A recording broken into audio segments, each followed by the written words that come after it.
Je vous propose de passer à la dernière séquence de notre matinée, qui est vraiment dans la continuité de ce qu'on vient de voir et d'entendre.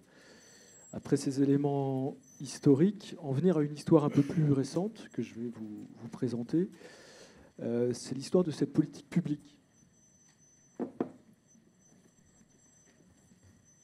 dont vous êtes les acteurs. Et ça nous semblait important, surtout qu'on voit que vous êtes nombreux aujourd'hui avec, je pense, des praticiens et praticiennes qui sont peut-être un peu nouveaux aussi sur le sujet, de vous remettre tout ça en perspective. Je voulais vous poser des questions, deux questions au début. Est-ce que vous savez combien de personnes on a relogé depuis fin 2018, depuis l'instruction dont a parlé Sylvain Mathieu ? 500, 600, 700, 1000 ? Non, est-ce que vous le savez vraiment ? Est-ce que certains d'entre vous le savent ? Anthony ? 440 000. Je vous parle de l'instruction de 2018, j'y reviendrai. Plus de 3 000. Plus de 3 000 quand même, c'est votre travail. Il faut que vous le sachiez au niveau national. Plus de 3 000 personnes.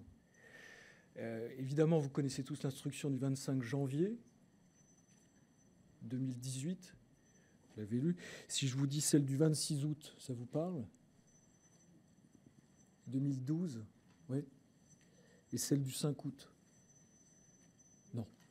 Bon, eh bien, écoutez, cette présentation, j'espère qu'elle vous sera utile justement pour ça. Justement, quelques repères sur le sujet. Celle du 5 août, c'était avant qu'on s'occupe du sujet, mais ça fait le lien avec ce qu'a présenté et ce que vient d'évoquer Olivier. C'est une première circulaire prise à partir des constats qui étaient faits sur ces implantations, qui aussi sont un peu une spécificité française. Donc une première circulaire, il y a eu un discours en août 2010 du président de la République très sur les questions de sécurité, où il évoque les questions des campements roms associés aux gens du voyage, et il y a une circulaire qui est prise dans la foulée qui demandait au préfet d'évacuer les campements illicites, et c'était explicitement marqué en priorité ceux des Roms. La circulaire a été annulée parce qu'on ne peut pas avoir ces mots dans un texte public, et qui demandait le retour au pays avec tout un système également d'incitation financière pour le retour des personnes. Ça a été un moment important quand même sur lequel il faut revenir parce que ça a structuré. Vous parliez, monsieur, du rôle des pouvoirs publics dans la construction des images. Ça, c'est un moment qui a quand même contribué fortement à structurer les images et les représentations sur ce sujet. Le deuxième repère qu'on voulait partager avec vous, c'est l'instruction 2012. Bon, évidemment, la circulaire de 2010 n'a pas fait disparaître les campements, loin de là. Les opérations de retour ont entretenu une espèce d'économie circulaire où les personnes revenaient. Enfin bon, vous le savez mieux que moi. 2012, il y avait toujours des campements. Un nouveau gouvernement qui, pour le coup, là, s'est dit, bon, on va essayer de quand même être un peu plus humain. Il y a toujours des évacuations de campements illicites, mais on va essayer de mieux les anticiper, de mieux les accompagner avec des solutions pour l'insertion des personnes, la scolarisation, la santé, etc. C'est à ce moment-là que la DIAL est entrée en jeu et qu'on a demandé au DIAL de l'époque d'appuyer les préfets, les pouvoirs publics dans la mise en œuvre de cette instruction. Donc on voit bien que le curseur d'un côté sécuritaire est venu sur le côté social, mais on continuait à parler des évacuations de campements illicites. Nous, évidemment, on a emmagasiné de la connaissance. On a commencé à travailler avec certains d'entre vous. J'ai vu Alteralia à l'époque, c'est des acteurs historiques sur le sujet, Trajectoire. Et on a emmagasiné aussi de la connaissance qui nous a permis de travailler sur un nouveau texte. Sylvain Mathieu l'a évoqué en introduction. Alors, pas tout seul, avec beaucoup d'entre vous, avec Rome Europe, avec Médecins du Monde, La Voix des Roms aussi.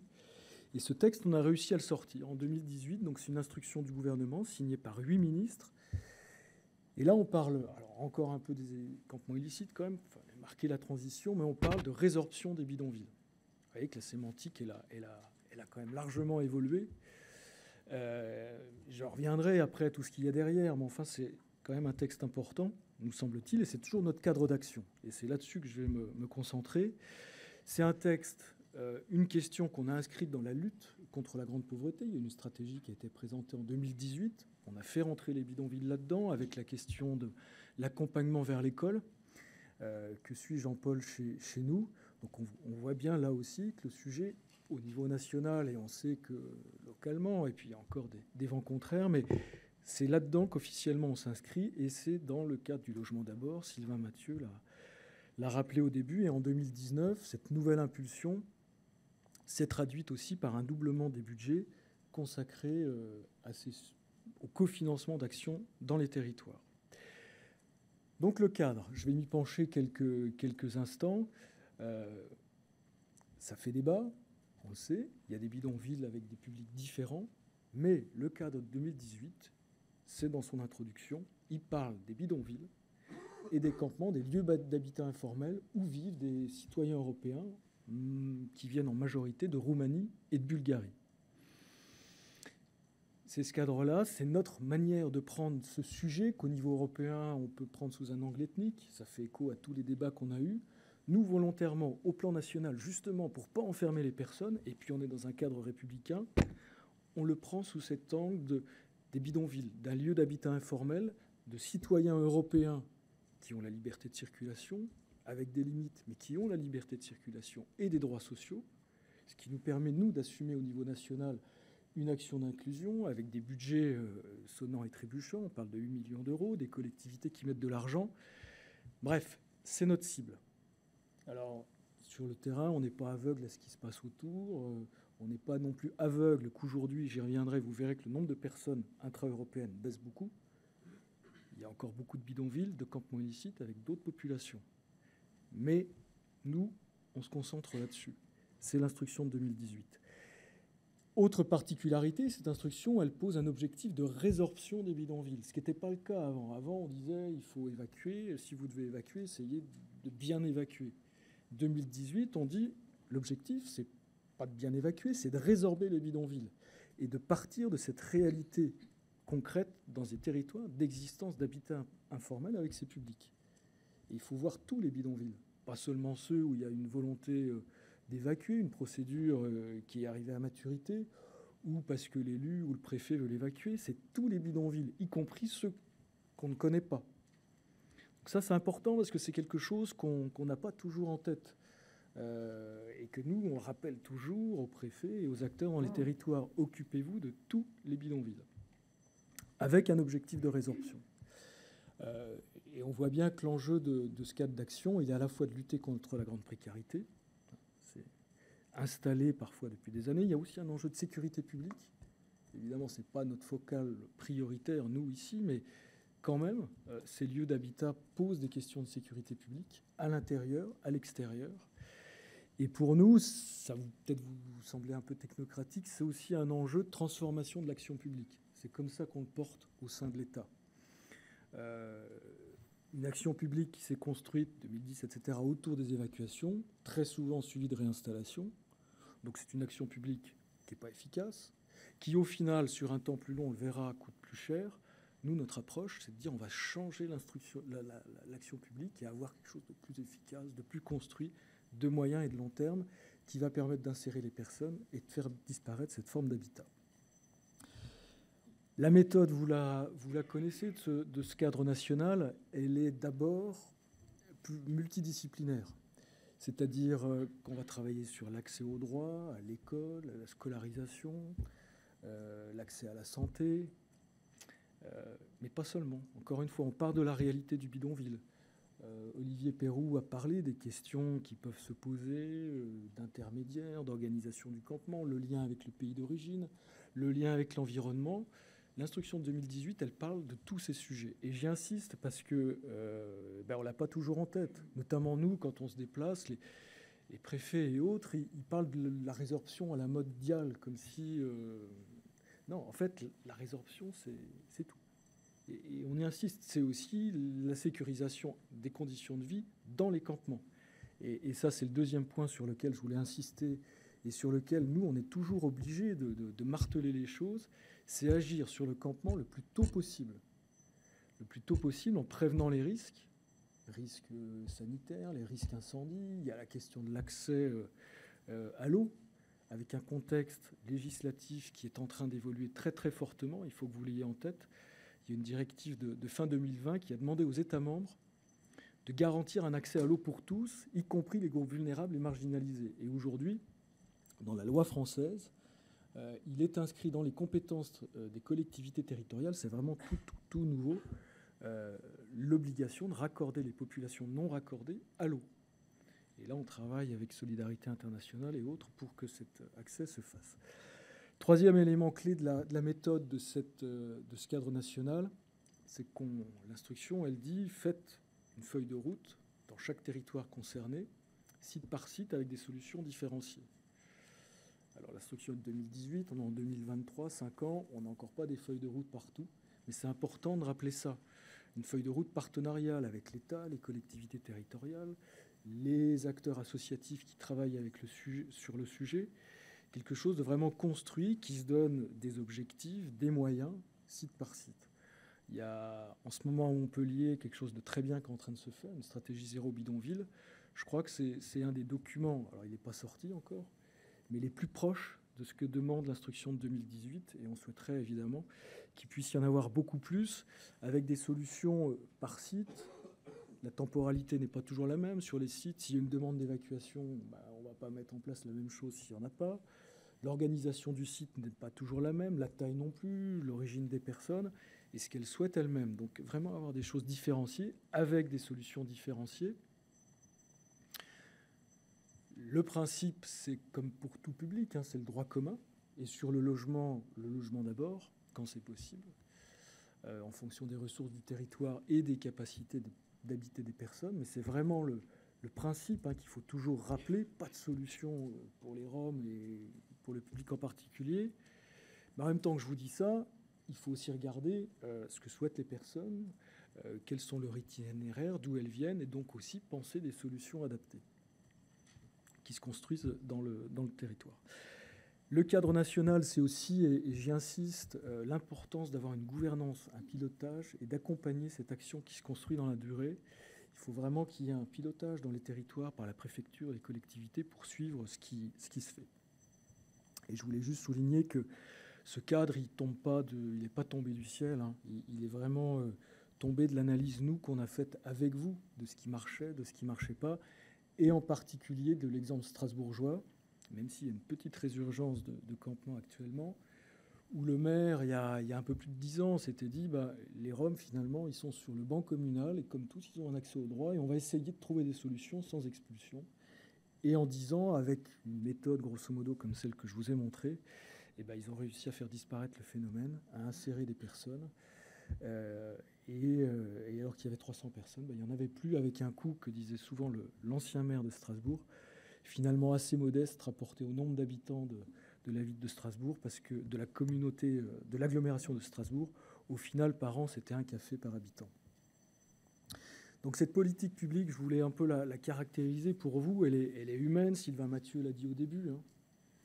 On est là pour venir en aide aux plus faibles, finalement, dans une approche de solidarité. C'est ce qui nous guide au plus profond de nous. Dans une approche républicaine, et là, ça renvoie aussi à cette question dont on regarde ces populations. On ne les voit pas comme des Roms, comme des gens qui ont une certaine culture. On les voit comme des gens qui ont des droits, des devoirs aussi, et qui habitent dans un lieu d'habitat informel. Et c'est comme ça qu'on travaille.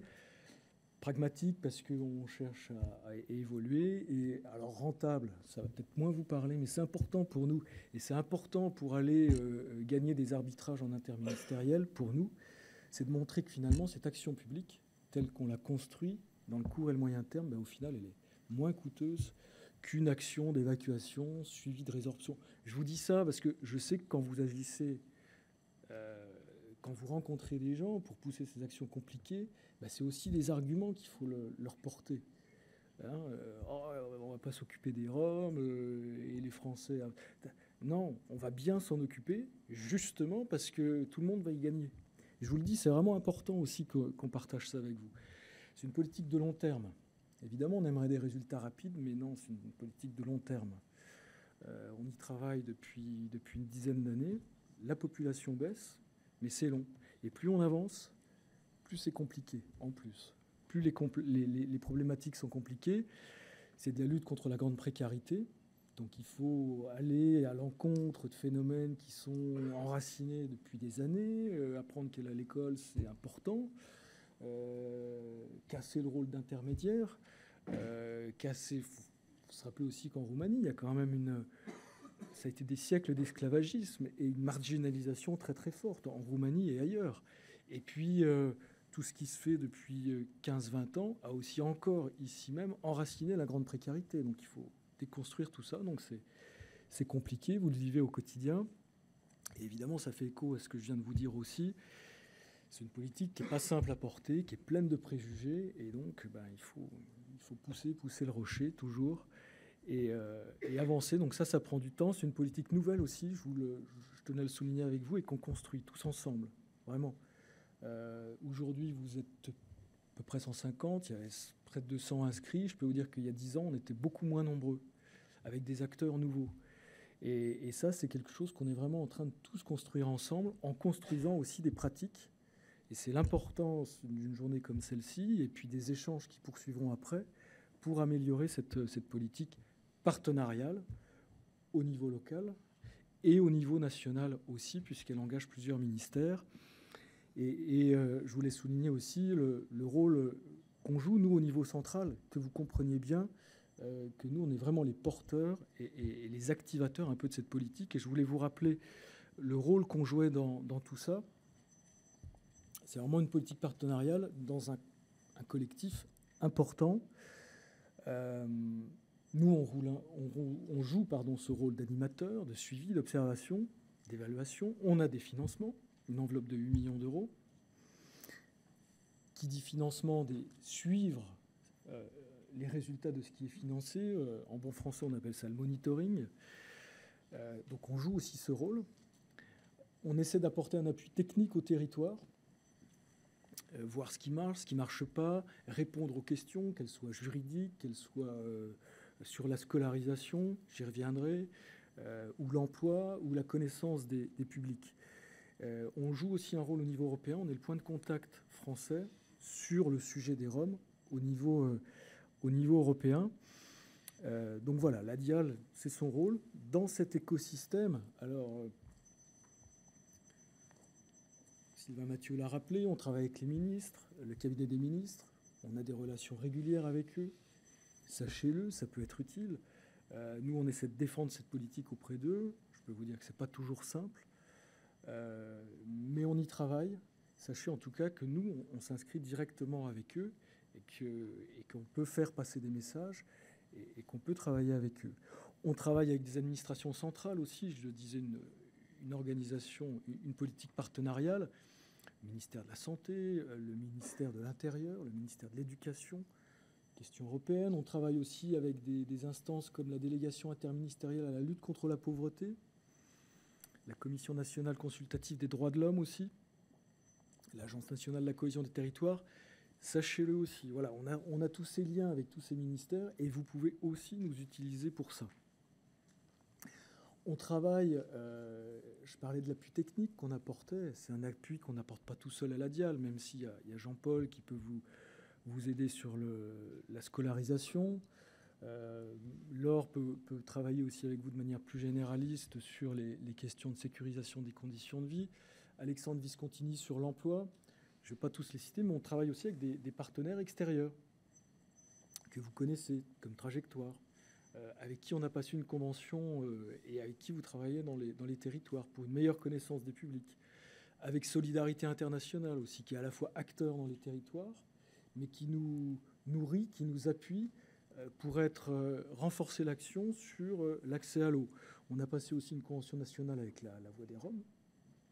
Alors là, c'est plus pour porter la voix des populations concernées, pour travailler sur l'antiziganisme, sujet porté depuis des années par Samir Mil, sur l'appui juridique aussi à vous-même et aux populations, avec un numéro qu'on peut appeler pour avoir des conseils. Et on travaille également avec Rome Europe, avec qui on a une convention nationale, pour animer cette politique au niveau national et que Rome Europe puisse aussi faire le lien et fédérer un peu toutes les forces associatives sur ce sujet et nous appuyer dans la mise en œuvre de cette politique. On travaille aussi sur l'emploi avec Social Cobis, que certains d'entre vous connaissent, et qui nous appuie sur toute l'ingénierie et le lien avec le secteur de l'emploi. On travaille bien évidemment avec les préfectures, les dettes en particulier. Alors, la DIAL, elle n'a pas pouvoir sur les préfets. Je tenais à vous le dire aussi pour que vous situiez bien la manière dont on travaille avec les préfectures. On ne peut pas appeler un préfet pour lui dire « Attendez, là, il y a une évacuation en cours, il n'y a pas de solution prévue. » Enfin, si, on peut le faire. Mais on n'arrêtera pas l'opération. M. Planck en sait quelque chose. Ça dépend des préfets aussi. En revanche, on a d'autres moyens. On a des moyens de conviction qui marchent, là encore, pas toujours, en montrant que c'est une politique peut-être plus rentable, que, OK, vous allez évacuer, mais qu'est-ce qui va se passer après ? On a des moyens financiers qu'on peut utiliser aussi pour, entre guillemets, sanctionner les préfectures ou les dettes. On y pense fortement pour le Nord. Après, ça impressionne pas. Bon, en tout cas, on peut l'utiliser. Et puis, on est dans le paysage depuis un moment, donc on finit aussi par avoir une forme de légitimité sur le sujet. Et on est aussi écouté. Donc, voilà, on peut agir aussi sur des cas concrets. Vous ne le voyez pas toujours. Nous, sachez-le aussi, on n'est pas... On n'interviendra jamais publiquement sur ces sujets. On intervient dans le cadre de l'État. On est solidaire de l'action de l'État. Il y a une forme voilà, l'État est à la fois divers à l'intérieur, mais il y a, en tout cas dans ce qu'il porte, une forme d'homogénéité. Donc on n'ira pas en frontal sur telle ou telle opération, mais on essaiera d'agir à notre niveau. Et je peux vous dire qu'il y a eu des évolutions dans certains territoires, notamment en Occitanie, auxquelles on n'a pas du tout été, on n'a pas été les seuls, mais étrangers. Et on peut vraiment infléchir les choses, pas tout seul, avec vous. Et on a besoin d'arguments pour ça. On travaille avec vous, les acteurs de terrain, associations, collectivités territoriales. Alors avec ce filtre des préfectures et des dettes, c'est assez original finalement cette rencontre aujourd'hui. Et c'est assez rare qu'une administration centrale soit au contact direct, comme on le fait, avec des acteurs financés dans les territoires. Mais on tient quand même à avoir ce lien, même si... Dans les relations plus habituelles qu'on a ensemble, on informera toujours vos correspondants dans les dettes ou dans les préfectures. On tient vraiment à ce qu'ils soient toujours dans le jeu, mais on tient aussi en rapport avec vous. Et j'ai mis autour de cette petite écosystème, évidemment les habitants, nous on les a en tête, on cherche à avoir des contacts directs avec les habitants. Ils font toujours partie du paysage, même s'ils ne sont pas là aujourd'hui. Mais on souhaite les associer beaucoup plus à cette politique. Et c'est un des axes qu'on souhaite aussi travailler avec Rome Europe et la Voix des Roms. J'ai mis les journalistes, les chercheurs. C'est important aussi d'avoir tout ça dans l'écosystème. Ils contribuent à construire une politique publique. Les ASH ont sorti un dossier sur le sujet qui m'a semblé pas mal. Il y a en revanche parfois des couvertures qui ne nous servent pas du tout quand on met l'accent sur les Roms. Donc il y a aussi un travail à faire auprès de tous ces acteurs pour construire cette politique publique. Les chercheurs aussi, il y en a aujourd'hui. Il y en a beaucoup d'autres qui travaillent sur le sujet. On a évoqué les travaux de Delépine, Bourgois et d'autres. Il y a vraiment aussi Élodie, j'ai oublié son nom, qui est intervenue aussi, Élise, pardon, qui est intervenue à la journée Rome Europe, Élise Roche, sur les habitants des bidonvilles. Il y a aussi tout un écosystème scientifique qui travaille sur le sujet. Ayez-le en tête enfin, on travaille avec l'Europe. On est le point de contact avec la Commission européenne, le Conseil de l'Europe. Et d'ailleurs, il y a une réunion des points de contact nationaux fin mars à Bruxelles. Et on est amené à intervenir avec Laure sur la question de la déségrégation, des bonnes pratiques en matière d'éducation et de logement contribuant à la déségrégation des populations roms. Je vous le dis, parce que si vous avez des bonnes pratiques à nous faire remonter, je suis très preneur, vraiment. Et je me fais le garant de signaler le nom de l'association et de mettre en valeur tout ça. Non, mais vraiment, je rigole pas. On intervient là-bas fin mars. Il faut qu'on fasse le PowerPoint. Si vous avez des photos et des bonnes pratiques à faire valoir, faites-nous en part.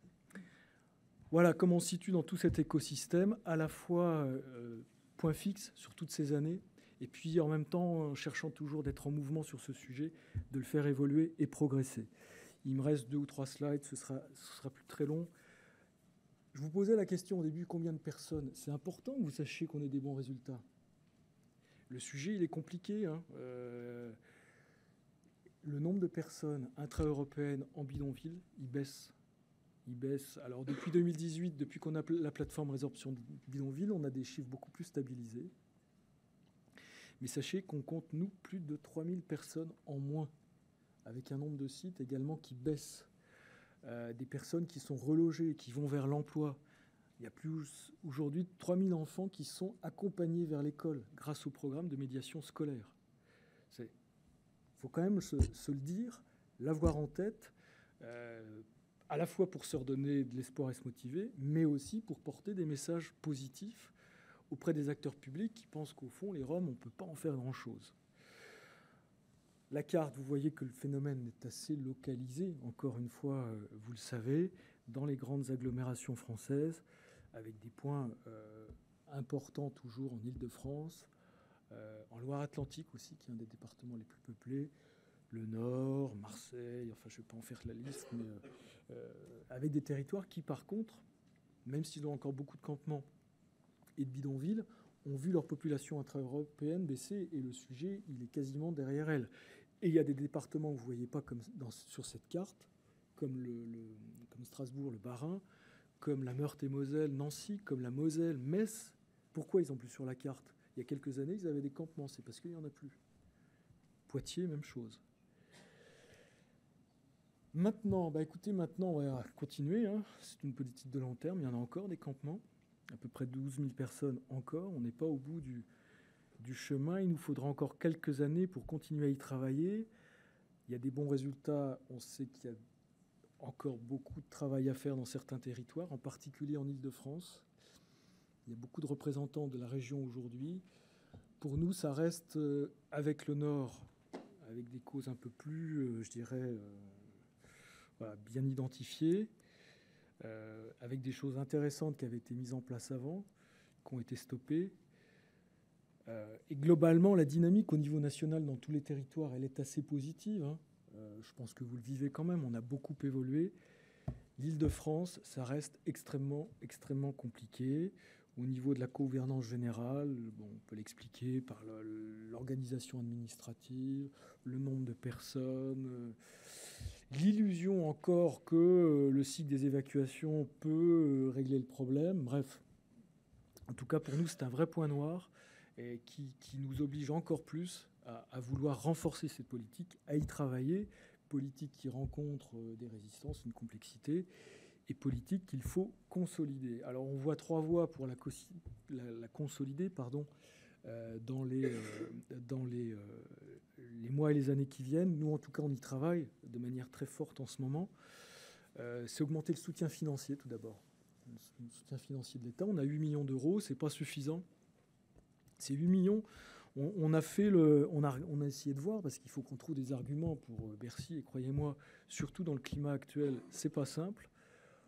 On couvre à peu près 75% de la population par des actions financées vivant en bidonville. Donc on essaie déjà de se battre pour couvrir par des actions financées 100% de la population. Et grosso modo, notre objectif dans un premier temps, c'est d'avoir une enveloppe de 10 millions d'euros qui nous permettrait de consolider ces actions. On ne s'arrêtera pas là, mais en tout cas, c'est un objectif qu'on poursuit. Et évidemment, s'il y en avait plus, je pense que ce serait pas mal. La deuxième voie de consolidation, c'est renforcer pour nous l'appui technique. Alors, il sera renforcé si on a des moyens supplémentaires, mais ça nous semble extrêmement important, notamment, je le disais, sur l'accès à l'eau. Ce que je vous ai dit sur la directive européenne, ça devrait notamment se traduire par des accès à l'eau importants. Et quand on dit accès à l'eau, c'est pas seulement mettre un robinet, hein, vous le savez bien. C'est mettre en place de la maintenance, de l'accompagnement, connaissance des publics.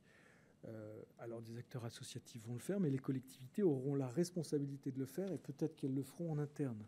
Donc tout ça, il va falloir le suivre et le soutenir. L'appui technique, il est également sur l'école, on va le renforcer, voir comment au niveau de la DIAL aussi, on s'organise ensemble pour renforcer tout ça. L'emploi, la santé et évidemment toute la connaissance des publics. Nous, ça reste quelque chose d'extrêmement important, c'est un préalable indispensable et pour ça, le partenariat, en tout cas ce qu'on essaie de développer avec Trajectoire, on continuera à le développer.